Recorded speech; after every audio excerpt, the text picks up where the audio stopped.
So hello and welcome to my online channel. तो दोस्तों, आज की वीडियो में हम बात करने वाले हैं म्यूचुअल फंड में इन्वेस्टमेंट करने का सबसे आसान तरीका के बारे में, जो कि हमारा है इंडेक्स फंड्स। ये क्या होते हैं, ये किन तरह के इन्वेस्टर्स के लिए सूटेबल होते हैं, इसमें इन्वेस्टमेंट करने के क्या फायदे हैं और क्या नुकसान हैं, इन सभी सवालों को जवाब हम इस वीडियो में ढूंढने वाले हैं। तो चलिए वीडियो को शुरू करते हैं।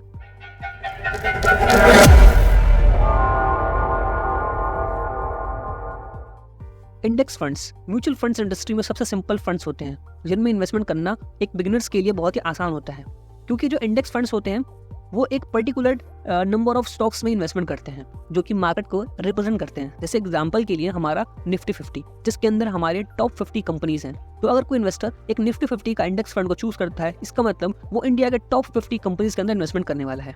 अब अगर इंडिया के टॉप 50 कंपनीज में इन्वेस्टमेंट होने वाला है, तो ये काफी बेहतरीन, मतलब सेफ्टी के मामले में बाकी के मुकाबले काफी सेफ होता है। पर हाँ, क्योंकि ये इक्विटी ही इन्वेस्टमेंट है, तो बिल्कुल सेफ तो हो नहीं सकता, रिस्क तो हमेशा ही रहता है। पर बाकी कैटेगरी के म्यूचुअल फंड्स, जैसे कि हमारे स्मॉल कैप्स या मिड कैप फंड्स, उनके मुकाबले हमारा इंडेक्स फंड काफी सेफ होता है। अब हमारा इन्वेस्टमेंट क्योंकि निफ्टी 50 में होने वाला है, मतलब मार्केट में इन्वेस्टमेंट होने वाला है, ब्रॉडर मार्केट में इन्वेस्टमेंट होने का मतलब ये है कि जैसा हमारी इकोनॉमी मूव करेगी, हमारा जैसा निफ्टी 50 मूव करेगा, हमारा रिटर्न भी उसी प्रकार का बनेगा। तो अगर एक ऐसा इन्वेस्टर जो चाहता है कि उसका जो पोर्टफोलियो है वो मार्केट की तरह परफॉर्म करे, जैसे return market over a period of time average 12% का रिटर्न जनरेट करके देता है, तो उसका भी रिटर्न जो है उसके आसपास बने, तो वो सिंपली इंडेक्स फंड का रास्ता चुन सकता है। इंडेक्स फंड का सिलेक्शन का प्रोसेस भी बहुत ही आसान होता है, जिसकी वजह से इंडिया में most of the investors index fund को चूज करना पसंद करते हैं। अगर सिंपली मैं कुछ फैक्टर्स की बात करूं जिनको आप ध्यान में रख सकते हैं एक इंडेक्स फंड को चूज करते हुए, जिसमें सबसे पहला फैक्टर आता है कि हमारा सबसे कम से कम एक्सपेंस रेशियो हो, मतलब कि उसके अंदर जो भी चार्जेस वगैरह पे करने पड़ रहे हैं इन्वेस्टर्स को, वो बहुत ही कम हो। क्योंकि हमारे जो इंडेक्स फंड्स होते हैं वो एक तरह से पैसिव फंड्स होते हैं, जिसमें फंड मैनेजर को इतनी ज़्यादा मेहनत करने की जरूरत नहीं होती है, क्योंकि वो जो टॉप 50 कंपनीज होने वाले हैं वो उन्हीं में ही इन्वेस्टमेंट करने वाले हैं, उन्हें खुद के लिए ज़्यादा रिसर्च करने की जरूरत नहीं होती है। और अगर कभी निफ्टी 50 में कोई भी स्टॉक अगर एंटर या एग्जिट होता है, मतलब 6 महीने बाद अगर रीबैलेंस होता है, अगर कोई स्टॉक निकल जाता है और दूसरा स्टॉक अगर एंटर करता है, तो उनको बस एक रीबैलेंस का प्रोसेस करना होता है। अदरवाइज इनके लिए मतलब इंडेक्स फंड में उन्हें रिसर्च की जरूरत नहीं होती है। इसलिए एक ऐसा इंडेक्स फंड जिसमें सबसे कम से कम एक्सपेंस रेशियो हो और साथ में उसका जो ट्रैकिंग एरर हो वो कम से कम हो। ट्रैकिंग एरर का मतलब ये है कि हम जिस फंड में इन्वेस्टमेंट करने वाले हैं, क्योंकि वो निफ्टी 50 को बेंचमार्क बना के हमारा परफॉर्म करने वाला है, इसका मतलब ये है कि उसका जो रिटर्न है वो हमारे बेंचमार्क के मुकाबले यानी निफ्टी 50 के साथ अलाइन हो, मतलब बहुत ही कम डिफरेंस होना चाहिए। तो हम एक ऐसा फंड को चूज करना है जिसमें एक्सपेंस रेशियो कम हो और जो उसका रिटर्न का जो ट्रैकिंग एरर वो कम से कम हो, मतलब वो हमारे बेंचमार्क को फॉलो कर रहा हो। तीसरा, हम एक ऐसे फंड को चूज करेंगे जिसका फंड मैनेजर जो वो है काफी स्टेबल हो और एक्सपीरियंस्ड हो।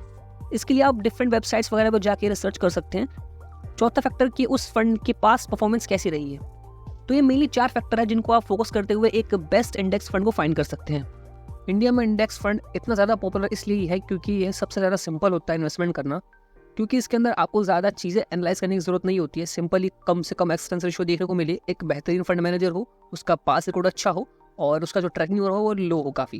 ये बस इन्हीं 4 मेन फैक्टर को देखते हुए हम एक बढ़िया इंडेक्स फंड फाइंड कर सकते हैं। जबकि अगर हम दूसरे म्यूचुअल फंड स्कीम्स की बात की जाए, तो वहाँ पे काफ़ी ज़्यादा फैक्टर को भी हमें कंसिडर करने पड़ते हैं। जैसे उसके अंदर डिफरेंट रिस्क फैक्टर्स कैसे हैं, अल्फा किस तरह का है, स्टैंडर्ड डिविएशन कैसे है, सॉर्टिंग रेशियोज कैसे हैं, उसके फंड मैनेजर्स एक्सपीरियंस है कि नहीं, उसका रोलिंग रिटर्न कैसा है, उसका टेली रिटर्न किस टाइप का है। तो ये बहुत सारे फैक्टर्स होते हैं जो हमें एक दूसरे स्कीम्स में कंपेयर करने पड़ते हैं, जबकि एक इंडेक्स फंड को कंपेयर करना काफ़ी ज़्यादा आसान होता है। इसके अलावा इंडेक्स फंड में इन्वेस्टमेंट करना काफ़ी ज़्यादा लो कॉस्ट होता है, काफ़ी ज़्यादा कॉस्ट इफेक्टिव होता है, क्योंकि जैसे अभी हमने थोड़ी देर पहले सुना कि हमारा जो इंडेक्स फंड होते हैं हमारे पैसिव फंड होते हैं, और पैसिव फंड मतलब कि जो हमारे फंड मैनेजर्स होते हैं उन्हें ज़्यादा रिसर्च करने की जरूरत नहीं होती है, वो उन्हीं स्टॉक्स में इन्वेस्टमेंट करते हैं जो इंडेक्स का पार्ट होते हैं।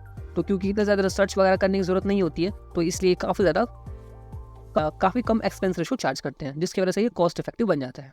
दूसरे फायदे की बात करें तो ये काफ़ी ज़्यादा डाइवर्सिफाइड होता है, क्योंकि इंडेक्स फंड है तो उसके अंदर स्टॉक्स होंगे काफ़ी, और काफ़ी स्टॉक्स हैं, मतलब डाइवर्सिफिकेशन ऑटोमेटिकली हो जाती है। और डाइवर्सिफिकेशन होने की वजह से जो हमारा मार्केट में जो रिस्क होता है वो रिड्यूस हो जाता है, जिससे हमें थोड़ा वाइड फ्लक्चुएशंस कम देखने को मिलती हैं। तीसरा फायदे की बात करें तो काफ़ी ज़्यादा ट्रांसपेरेंट है। ट्रांसपेरेंट मतलब ये है कि इसके अंदर सिंपल इन्वेस्टमेंट होती है स्टॉक्स के अंदर, कुछ भी ऐसा फंड मैनेजर रिसर्च नहीं कर रहे होते हैं एक्स्ट्राऑर्डिनरी जो उन्हें हाइड करनी पड़ी, वो सब कुछ जो होता है वो मतलब इन्वेस्टर्स के लिए क्लियर होता है कि हाँ ये पर्टिकुलर स्टॉक्स में इन्वेस्टमेंट होने वाला है और इतना रेशियोज में होने वाला है। जैसा जैसा इंडेक्स हमारा चेंज होता रहता है, रिबैलेंस होता रहता है, उसी प्रकार से हमारा जो फंड मैनेजर होता है वो भी रिबैलेंस करता रहता है। तो ये काफ़ी ज़्यादा ट्रांसपेरेंट होता है। तो इन्हीं सभी कारणों की वजह से एक इंडेक्स फंड को काफ़ी ज़्यादा इंडिया में पसंद किया जाता है इन्वेस्टमेंट के लिए।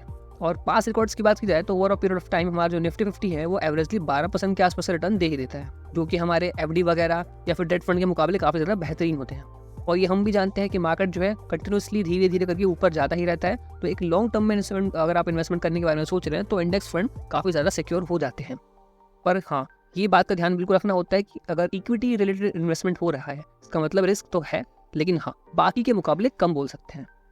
तो अब तक इंडेक्स फंड्स क्या होते हैं हम ये समझ चुके हैं और इसमें इन्वेस्टमेंट करने के क्या फ़ायदे होते हैं ये हम जान चुके हैं। अगर आप कुछ नुकसान की बात करें तो पर्सनली मैं तो बोलूँगा इसमें कोई नुकसान मुझे नज़र नहीं आता, पर लोग कुछ कहते हैं कि जो इंडेक्स फंड होता है वो एक एवरेज रिटर्न देता है, जो कि काफ़ी बड़ा नुकसान आता है इसका। बहुत कम ही बताते हैं कि ये एवरेज रिटर्न देता है, क्या फ़ायदा इन्वेस्टमेंट करने का। कि अगर आप कम रिस्क की तरफ जाते हैं तो आपका रिटर्न भी कम ही मिलता है, क्योंकि हमारे जो इंडेक्स फंड होते हैं ये मिड कैप्स स्मॉल कैप्स के मुकाबले कम रिस्क की ओर होते हैं, और कम रिस्क के हैं तो आपको रिटर्न भी एवरेज ही मिलेंगे।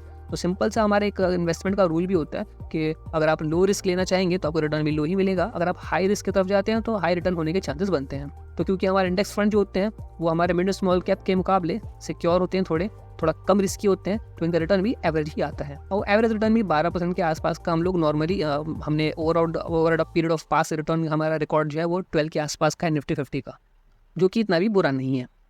तो दोस्तों नेक्स्ट वीडियो में हम कुछ इंडेक्स फंड्स को कंपेयर करने वाले हैं, क्योंकि अगर आप मनी कंट्रोल की वेबसाइट पे आते हैं तो आपको बहुत सारे इंडेक्स फंड देखने को मिलेंगे। तो हम कुछ बेहतरीन इंडेक्स फंड को निकालने के बाद उनमें से भी बेहतरीन फंड को फाइंड करने की कोशिश करेंगे।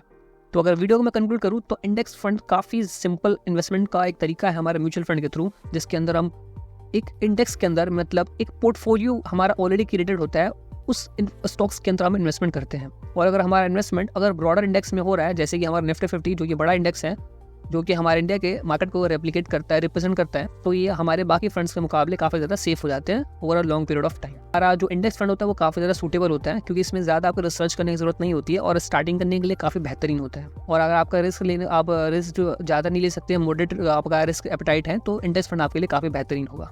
फिर भी आपका इन्वेस्टमेंट लेने से पहले आप अपने इन्वेस्टमेंट एडवाइजर से एक बार बात जरूर कर सकते हैं। दोस्तों इस वीडियो में इतना ही, बाकी मिलते हैं नेक्स्ट वीडियो में। जय हिंद।